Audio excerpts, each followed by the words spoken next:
San Francisco, 1968. The city, known for its iconic Golden Gate Bridge and its vibrant cultural scene, was undergoing a transformation. The vibrant city, once a beacon of peace and love, was starting to feel a change in the air. The streets that had been filled with music, laughter, and the spirit of rebellion were now tinged with an undercurrent of unease. The afterglow of the summer of love was fading. The Haight-Ashbury district, once the epicenter of the counterculture movement, was now showing signs of wear and disillusionment. The idealism that had fueled a generation was giving way to a harsher reality. A darkness was creeping in, casting shadows over the city's bright hopes. The nights seemed longer, the streets more foreboding.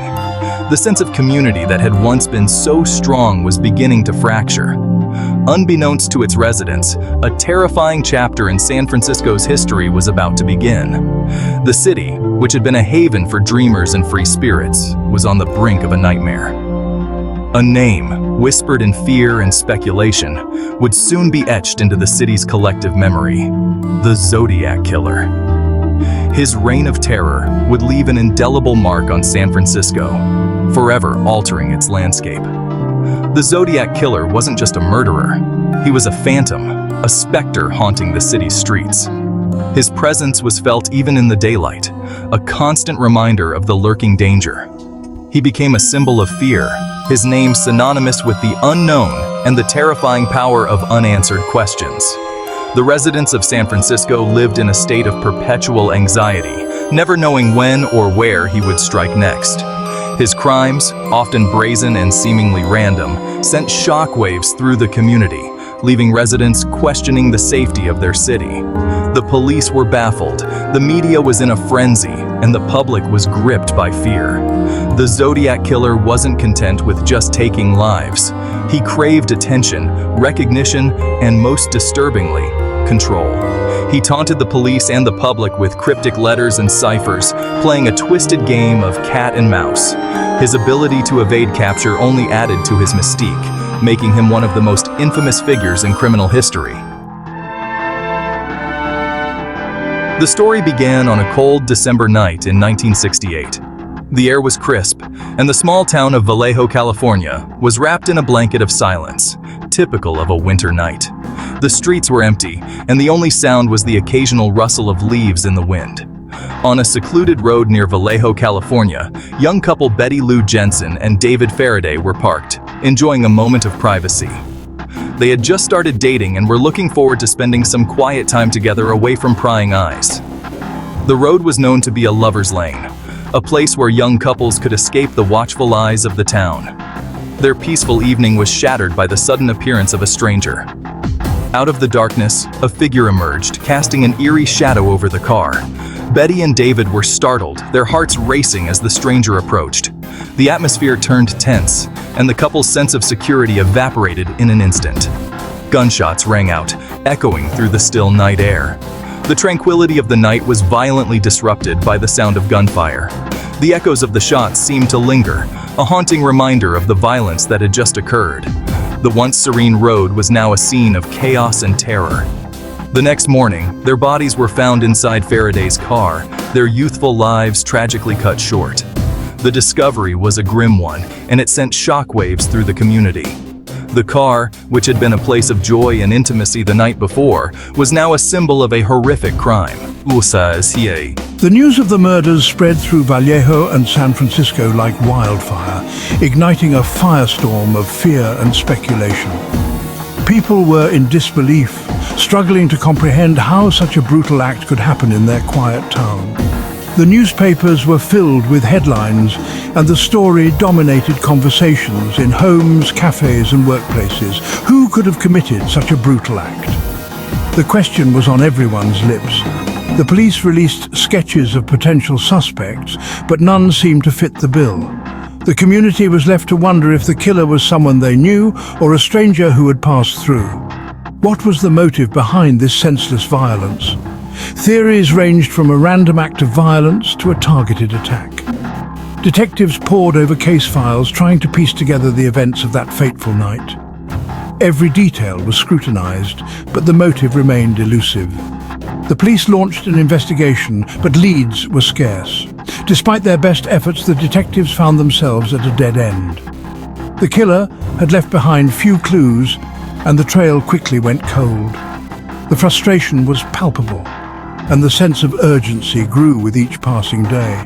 The killer had vanished into the night, leaving behind an enduring mystery and a community grappling with fear. The once peaceful town of Vallejo was now a place of unease, where the shadows seemed a little darker and the nights a little longer. The memory of Betty Lou Jensen and David Faraday lingered, a haunting reminder of the fragility of life and the darkness that can lurk in the most unexpected places. 6 months later, the killer struck again. On July 4th, 1969, Darlene Ferrin and Michael Mageau were parked in a lover's lane in Vallejo when a car pulled up alongside them. A blinding light suddenly filled their car, followed by a volley of gunshots. Ferrin was tragically killed, but Mageau, despite being seriously injured, survived the attack. Mageau's survival offered a glimmer of hope in the investigation. He was able to provide a description of the attacker, a white male, heavy-set and wearing a hooded jacket. But even with this crucial eyewitness account, the killer remained elusive, his identity shrouded in mystery. The San Francisco Bay Area was on edge, terrified of what might come next. In August 1969, the case took an even more sinister turn. The quiet streets of California were gripped with fear as the Zodiac Killer escalated his reign of terror. The killer, now identifying himself as Zodiac in letters sent to local newspapers, began a chilling game of cat and mouse with the authorities and the public. Each letter was a taunt, a challenge to the police, and a horrifying message to the community. His letters, filled with cryptic messages and bizarre symbols, were a terrifying mix of boasts, threats, and strange, coded messages. The symbols were not just random, they were meticulously crafted to create a sense of dread and mystery. These weren't the ramblings of a madman, they were calculated attempts to instill fear and confusion. The precision and detail in his ciphers suggested a mind that was both brilliant and deeply disturbed. The ciphers, he claimed, held the key to his identity. Decoding them became an obsession for many, from professional cryptographers to amateur sleuths, all hoping to unmask the elusive killer. The public was captivated and horrified in equal measure. Every new letter sent waves of panic through the community as people anxiously awaited the next move in this deadly game. Who was this Zodiac, hiding in plain sight, toying with the lives he shattered? The mystery deepened with each passing day, as the killer seemed to be always one step ahead of the authorities. The letters, laced with misspellings and grammatical errors, became a chilling hallmark of the killer's twisted persona.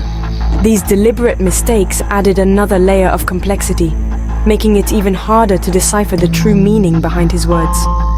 As the investigation continued, the Zodiac's cryptic messages remained a haunting puzzle, a dark enigma that has yet to be fully solved.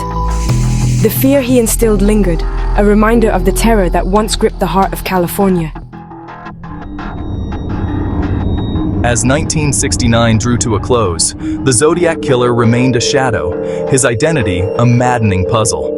But on October 11th, 1969, he struck again, this time taking the life of cab driver Paul Stein in San Francisco's Presidio Heights neighborhood. Stein's murder, a cold-blooded execution in a busy area, shook the city to its core. This wasn't a random attack in a secluded location. This was a brazen act of violence in the heart of the city. The killer, it seemed, was becoming bolder, more confident, and more dangerous. Witnesses reported seeing a man fleeing the scene, but despite a massive manhunt, the Zodiac Killer once again vanished into the city's labyrinthine streets. For decades, the Zodiac Killer's ciphers remained unsolved, taunting investigators and amateur sleuths alike.